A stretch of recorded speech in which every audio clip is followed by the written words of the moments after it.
नमस्कार ओडिशावासी शुभ सकाळ आज हूँ 5 जानुआरी रविवार आज रही देश विदेश राज्यर 20 गुरुत्वपूर्ण खबर जहां आपण मैंने केवल 10 मिनिट समय दी देखिपारे ता पूर्व आपण मान गोटे छोटिया अनुरोध प्रथमे आपण भिडियो को लाइक करी आपण जिलार नाम लिखिदेवे जहाँफल तुरंत आपण जिलार खबर प्रत्येक दिन पाइपर मुख्यमंत्री बड़ घोषणा जानुआरी मासरे बदलिला 5टी नियम केउं दर बढ़िला केउं दर कमिला ता सहित विभिन्न प्रकार योजना अच्छी तेबे खबर टी शेष पर्यंत देखंतु चलतु खबर उपरे नजर पकाइबा। नंबर 1 27 विशिष्ट व्यक्ति को मिलिबो प्रवासी भारतीय सम्मान सम्मानित करिवे राष्ट्रपति द्रौपदी मुर्मू। तेबे भुवनेश्वर रे एबे 8 तारिख रे हेबाकु जाउची प्रवासी भारतीय दिवस एहा 10 तारिख पर्यंत चलिबो। राष्ट्रपति द्रौपदी मुर्मू एही कार्यक्रम रे मध्ये जोग देबे प्रधानमंत्री नरेंद्र मोदी एवं विशिष्ट व्यक्ति माने आसी मध्ये जोग देबे एवं बाहरु 7500 रु अधिक अतिथि मध्ये आउछंती बड़ बड़ शिल्पपति रु आरंभ करी समस्त मध्ये एठी जोग देबे। तेबे ता सहित मध्ये ट्विन सिटी रो रास्ता घाट रु आरंभ करी कि पाचिरी रे विभिन्न प्रकार कला संस्कृति मध्ये चित्र होईची जहा फल प्रवासी भारतीय प्रदर्शनी पड़िया टू आरंभ करी विभिन्न ओडिसा संस्कृति एवं सांस्कृतिक कार्यक्रम उपभोग करिवे बोली कुहा जाउची। आईएएस मनोज साहू हेले मुख्यमंत्री व्यक्तिगत सचिव बदलिले अरविंद डाकुआ। तेबे मनोज साहू हेले मुख्यमंत्री व्यक्तिगत सचिव 1996 बैच आईएएस ऑफिसर हेउचने मनोज साहू पूर्वर मुख्यमंत्री स्वतंत्र सचिव अछंती मनोज साहू।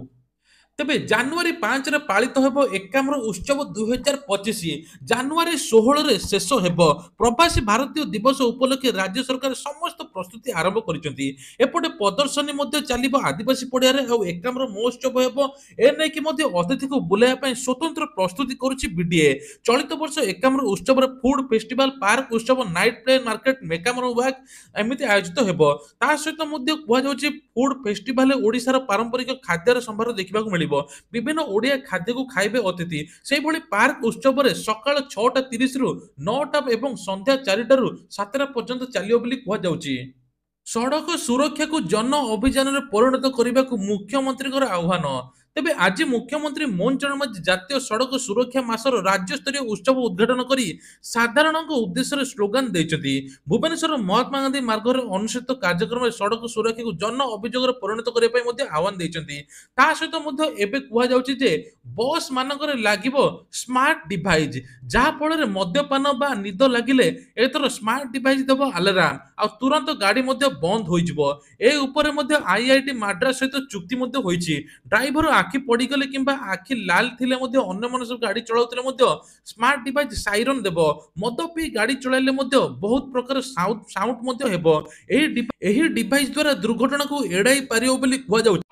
बढ़िला भत्ता टंका मुख्यमंत्री मोहन चरण माझींकर बड़ घोषणा राज्य कैबिनेट रे गुरुत्वपूर्ण निष्पत्ति भत्ता टंका को नहीं बड़ घोषणा कर राज्य सरकार शनिवार दिन लोकसेवा भवन में बसिथिबा कैबिनेट बैठक रे अनेक गुरुत्वपूर्ण निष्पत्ति मध्ये नियायछि। तबे उभय मधुबाबू भत्ता योजना जातीय सामाजिक सुरक्षा कार्यक्रम अधीन रे 80 वर्ष अधिक भत्ता हिताधिकारी को मिलिबो 3500 टंका 1200 परिवर्ते बढ़ाई सरकार 3500 टंका करिसेंती बेली कुआ जाउची। तेबे प्रत्येक हिताधिकारी एही जानुआरी मासरे पाइबे बेली सरकार मध्ये घोषणा करिसेंती। तेबे नुआ वर्षर भेटी एबे कुआ जाउची। मार्च 30 रे आवेदन कले मध्य एकाथरे सुभद्रार 2टी किस्ती मिलियो बोली उपमुख्यमंत्री प्रभाती परिडा सूचना देइछंती। गाँर शेष योग्य हिताधिकारी आवेदन न कला जाय चालिबो पंजीकरण बोली प्रथम किस्तर मिलिथिबा शेष तारीख मार्च 8 बोली कहिसंती उपमुख्यमंत्री प्रभाती परिडा किंतु मार्च 30 पर आवेदन कले मध्य प्रथम किस्ती टंका मिलियो बोली स्पष्ट मध्य करिसंती। तबे कुआ जाउची महिला को एई वर्ष पई बहुत बड़ ऑफर बा महिला को पई बड़ भेटी बोली कुआ जाउची।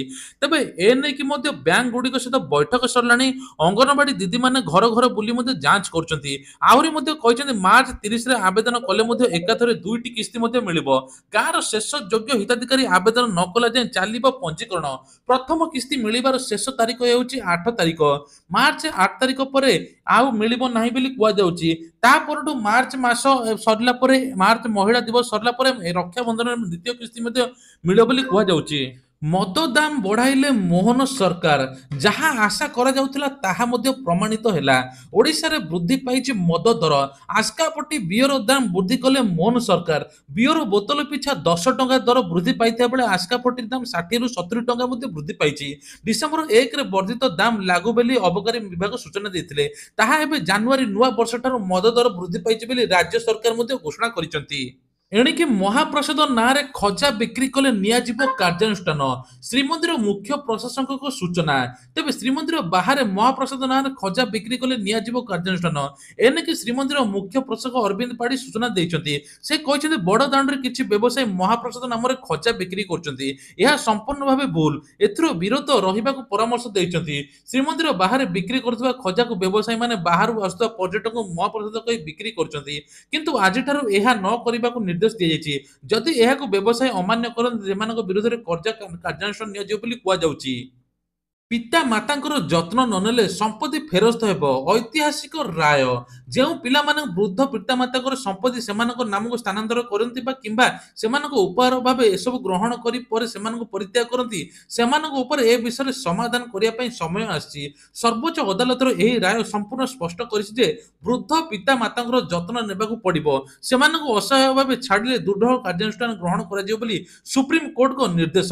ସୁପ୍ରିମକୋର୍ଟ ଏହି ରାୟକୁ ଐତିହାସିକ ଏବଂ ଗୁରୁତ୍ୱପୂର୍ଣ୍ଣ କୁହାଯାଉଛି। ମହାକାଶରେ ଉଠିଲା ଗଛ ଝୁଡଙ୍ଗ ମଞ୍ଜିରୁ ବାହାରିଲା ଗଜା ବିଶ୍ୱାସ ହେଉନଥିଲେ ମଧ୍ୟ ସତ ମହାକାଶରେ ଉଠିଛି ଏବେ ଗଛ। ତେବେ ଭାରତୀୟ ମହାକାଶ ଗବେଷଣା ସଂସ୍ଥା ପକ୍ଷରୁ କରାଯାଇଛି ଏହି ପରୀକ୍ଷା ମଧ୍ୟ ସଫଳ ହୋଇଛି। ତେବେ ନିକଟରେ ଏବେ C16 ସେଡେକ୍ସ ମିଶନର ପରୀକ୍ଷା କରାଯାଇଥିଲା। 4 ଦିନରେ ପୋତା ଯାଇଥିବା ଝୁଡଙ୍ଗ ମଞ୍ଜିରୁ ଗଜା ମଧ୍ୟ ବାହାରିଛି।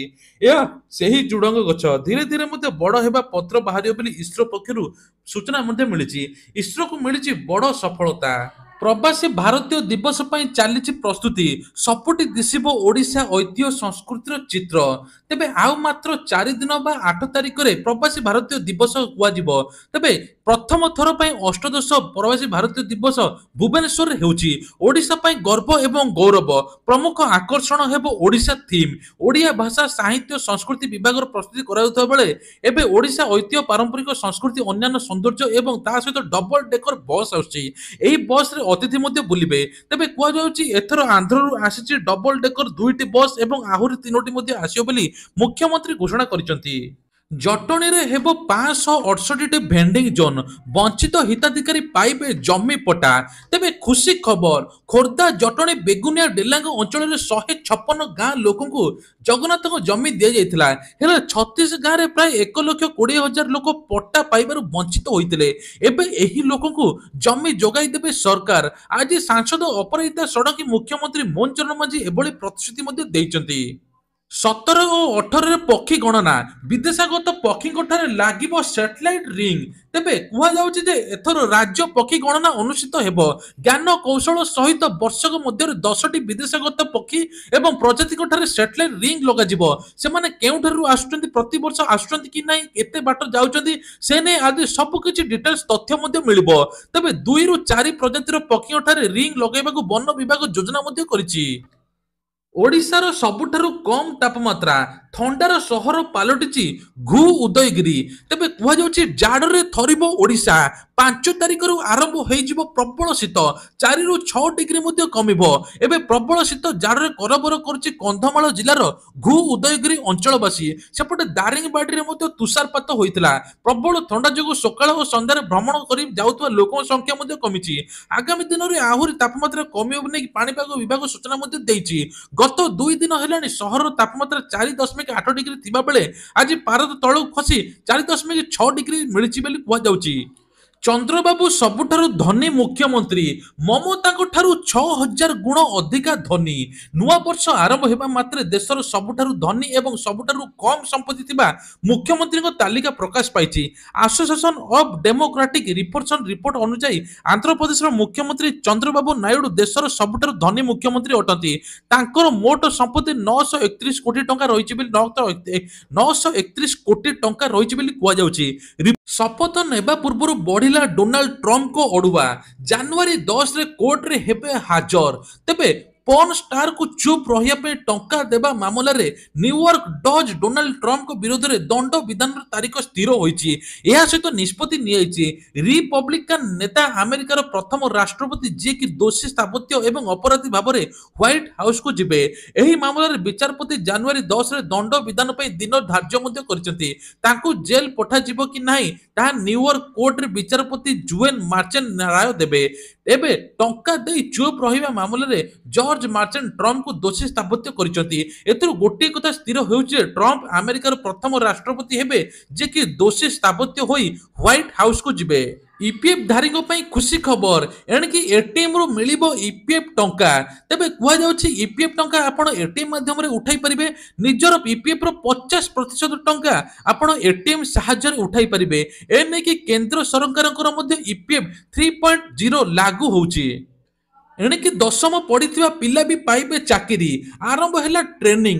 ଅଧିକ ପଢିଥିବା ପରେ ବି ଚାକିରି ମିଳୁନି। କିନ୍ତୁ ଏମିତି ସ୍ଥିତିରେ ଯେଉଁମାନେ ମାଟ୍ରିକ ପାସ୍ କରିନାହାନ୍ତି ସେମାନଙ୍କ କଥା ପଚାରି କିଏ? କିନ୍ତୁ ମାଟ୍ରିକ ପାସ୍ କରିନଥିବା ପାଇଁ ଭଲ ଟ୍ରେନିଂ ମଧ୍ୟ ଆସୁଛି। ଏନେଇ ସରକାର ନୂଆ ନୂଆ ପଦକ୍ଷେପ ମଧ୍ୟ ନେଉଛନ୍ତି। AC repairing, fashion designing, computer hardware making ଏମିତି 30 ପ୍ରକାର ଟ୍ରେନିଂ ମଧ୍ୟ ଦିଆଯିବ, ଯାହାଦ୍ୱାରା ସେମାନେ ଭଲ 2 ପଇସା ରୋଜଗାର କରିବେ ବୋଲି ସରକାର ମଧ୍ୟ କହୁଛନ୍ତି।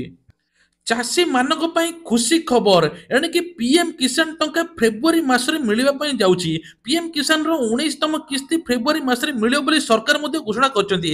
ତା ସହିତ ମଧ୍ୟ ଆଉ ଗୋଟେ ବଡ ଘୋଷଣା କରିଛନ୍ତି, ଅବିବାହିତ ଚାଷୀମାନେ ପାଇବେ ଟଙ୍କା, ତା ସହିତ ବନ୍ଧକ ମୁକ୍ତ ଋଣ ମଧ୍ୟ ପାଇବେ। ଏନେଇ କେନ୍ଦ୍ର ସରକାର ମଧ୍ୟ ବଡ ନିଷ୍ପତ୍ତି ନେଇଛନ୍ତି।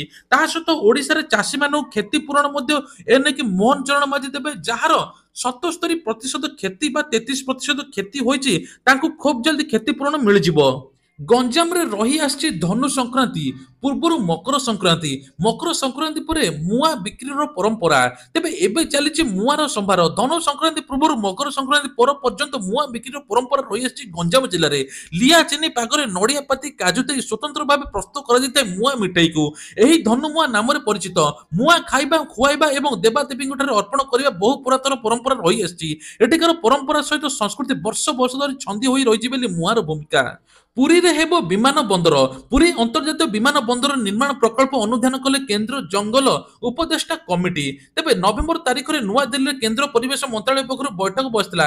ଏବେ ନିଷ୍ପତ୍ତି ମଧ୍ୟ ନିଆଯାଇଛି। ଖୁବ୍ ଜଲ୍ଦି ପୁରୀରେ ବିମାନ ବନ୍ଦର ପାଇଁ ନିର୍ମାଣ ହେବ। ପ୍ରଧାନମନ୍ତ୍ରୀଙ୍କର ବଡ଼ ଘୋଷଣା, ଏନେଇକି ମହିଳାଙ୍କୁ ଆତ୍ମନିର୍ଭରଶୀଳ ସ୍ୱାବଲମ୍ବୀ କରିବା ଦିଗରେ ନୂତନ ପ୍ରକାର ଯୋଜନା କରୁଛନ୍ତି। ତେବେ ଏହି ଯୋଜନାରେ ଏଥର ମିଶନ ଶକ୍ତି ଜରିଆରେ ଯେଉଁ ମା ମାନେ ସିଲେଇ ତାଲିମ ନେବେ ତାଙ୍କୁ ମାସକୁ 15,000 ଟଙ୍କା ମିଳିବ। ପ୍ରତିଦିନ 15,000 ଟଙ୍କା, ପ୍ରତିଦିନ 500 ଟଙ୍କା ବଦଳରେ 15,000 ଟଙ୍କା ମାସକୁ ମିଳିବ। ତା ସହିତ ମଧ୍ୟ ସିଲେଇ ତାଲିମ ଶିଖିଲା ପରେ ସାର୍ଟିଫିକେଟ ପାଇଲା ପରେ 2 ଲକ୍ଷ ପର୍ଯ୍ୟନ୍ତ ଋଣ ନେଇ ସେମାନେ ଭଲ ଉଦ୍ୟୋଗପତି ମଧ୍ୟ ହୋଇପାରିବେ। ତା ସହିତ ପିଏମ୍ ଇଜିପି ଯୋଜନା 10 ଲକ୍ଷ ପରିବର୍ତ୍ତେ 20 ଲକ୍ଷ ମଧ୍ୟ କରାଯାଇଛି। ଉଦ୍ୟୋଗପତି ମାନେ ଏବେ 20 ଲକ୍ଷ ପର୍ଯ୍ୟନ୍ତ ମଧ୍ୟ ଋଣ ନେଇପାରିବେ। ଆଉ ମୁଖ୍ୟମନ୍ତ୍ରୀଙ୍କର ବଡ଼ ଘୋଷଣା, ଏସଏଚଜି ମହିଳାଙ୍କୁ ଏଥର ଋଣ ଛାଡ଼। ପୂର୍ବ ସରକାର ଯେତିକି ଋଣ ନେଇଥିଲେ ଋଣର ସୁଧ ଛାଡ଼ ଏନେଇ 227 କୋଟି ଟଙ୍କା ମଧ୍ୟ ବ୍ୟୟ କରାଯାଇଛି। ତେବେ ଆସନ୍ତା କାଲି ବା ଆଜି ମିଳିବ ମାଧୋସିଂ ଯୋଜନାରେ ଛାତ୍ରଛାତ୍ରୀଙ୍କୁ 5,000 ଟଙ୍କା। ଏନେଇକି 3.5 ଲକ୍ଷ ଛାତ୍ରଛାତ୍ରୀ ମଧ୍ୟ ଉପକୃତ ହେବେ। ତେବେ ମୁଖ୍ୟମନ୍ତ୍ରୀଙ୍କର ଆଉ ଗୋଟେ ମଧ୍ୟ ବଡ଼ ଘୋଷଣା କୁହାଯାଉଛି ଯେ ଏଥର ମୁଖ୍ୟମନ୍ତ୍ରୀ ସିଏମ୍ କିଷାନ ଟଙ୍କା ଖୁବ୍ ଜଲ୍ଦି ମିଳିବା ପାଇଁ ଯାଉଛି।